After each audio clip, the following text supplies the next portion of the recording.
جگہ نماز جمعہ ادا کرنا تھا وہاں پر جمعہ ہو چکا، یعنی جمعہ کی نماز چھوٹ گئی،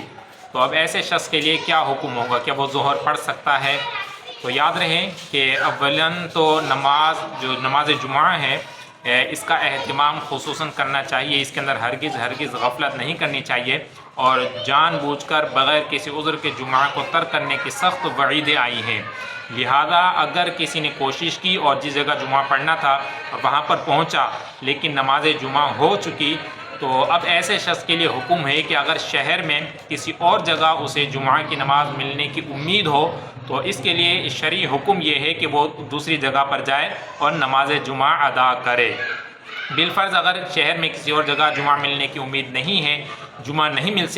مل سکتا، تو پھر ایسے شخص کے لیے شریعت کا حکم ہے کہ پھر وہ ظہر کی نماز ادا کرے گا۔ اب چونکہ جو جمعہ ہے اس کی قضا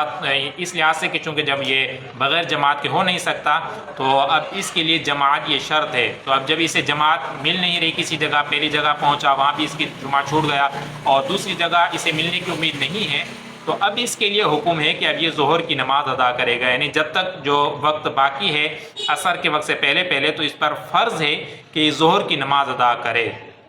اب بالفرض اگر اس نے جمعہ کے دن جمعہ کی نماز بھی نکل گئی اور پھر ظہر کی نماز اس پر فرض تھی، ظہر کی نماز بھی اس نے اگر ادا نہیں کی تو بعد میں پھر جمعہ قضا کے طور پر جمعہ کی قضا نہیں ہوگی بلکہ ظہر کی نماز قضا اس نے ادا کرنی ہوگی، اور اسے توبہ بھی کرنی ہوگی کہ جو اس نے نماز قضا اس سے ہوئی ہے۔ دوسرا مسئلہ ہے کہ خطبہ شروع ہو چکا ہے تو اس وقت اگر کوئی شخص پہنچا تو پھر جمعہ کی سنتیں پڑھے گا یا خطبہ سنے گا؟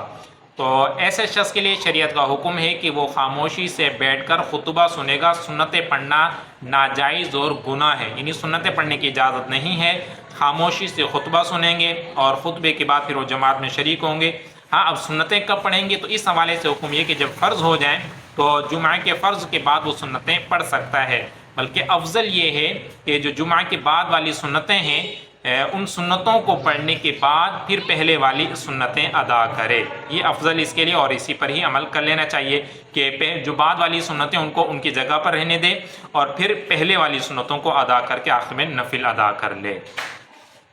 تیسرا مسئلہ ہے کہ بعض حضرات جو فیکٹری کے اندر یا کارخانوں کے اندر یا آفیسز کے اندر کام کرتے ہیں تو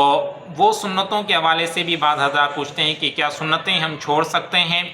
تو یاد رہے کہ سنتیں دو طرح کی ہیں، سنت مؤکدہ اور غیر مؤکدہ۔ تو جو سنتیں مؤکدہ ہیں تو ان کا پڑھنا تو ضروری ہے کہ اگر انسان ان کے چھوڑنے کی عادت بنا لے تو انسان گناہ گار ہوتا ہے، لیکن جو سنت غیر مؤکدہ ہیں تو انہیں بھی پڑھنا چاہیے، البتہ اگر کوئی نہیں پڑھتا تو ایسی صورت میں گناہ گار نہیں ہوگا۔ لہٰذا جو کمپنی میں، فیکٹری میں یا آفیسز میں کام کرتے ہیں تو انہیں سنت مؤکدہ کے اہتمام تو کرنا ہی ہوگا، جیسے فرضوں سے پہلے والی 4 سنتیں وہ بھی پڑھنی ہوں گی، اور پھر جو 2 جمعہ کے فرض ہیں اس کے بعد والی 4 سنتیں ہیں یہ بھی سنت مؤکدہ ہیں، تو ان کو ادا کرنا ہوگا۔ بعد والی 2 سنتیں یہ غیر مؤکدہ ہیں اور پھر آخر میں 2 نفل ہیں، اگر وقت ہے آپ کے پاس تو آپ پڑھ لیں، اور اگر آپ نہیں پڑھتے تو ایسی صورت میں گناہ گار نہیں ہوں گے۔ تو خلاصہ کلام یہ ہے کہ فرضوں سے پہلے والی 4 سنتیں اور پھر فرضوں کے بعد والی 4 سنتیں یہ مؤکدہ ہیں، تو ان کے پڑھنے کا اہتمام کرنا ہی ہوگا کہ سنتیں مؤکدہ ہیں، اور پھر اس کے بعد اگر آپ کے پاس وقت ہے تو بقیہ 2 سنتیں نوافل پڑھ لیں، وگرنہ کم از کم یہ سنتیں پڑھ کے آپ پھر دعا وغیرہ کر کے جو بھی آپ نے اپنی مصروفیات ہوں وہ جاری رکھ سکتے ہیں۔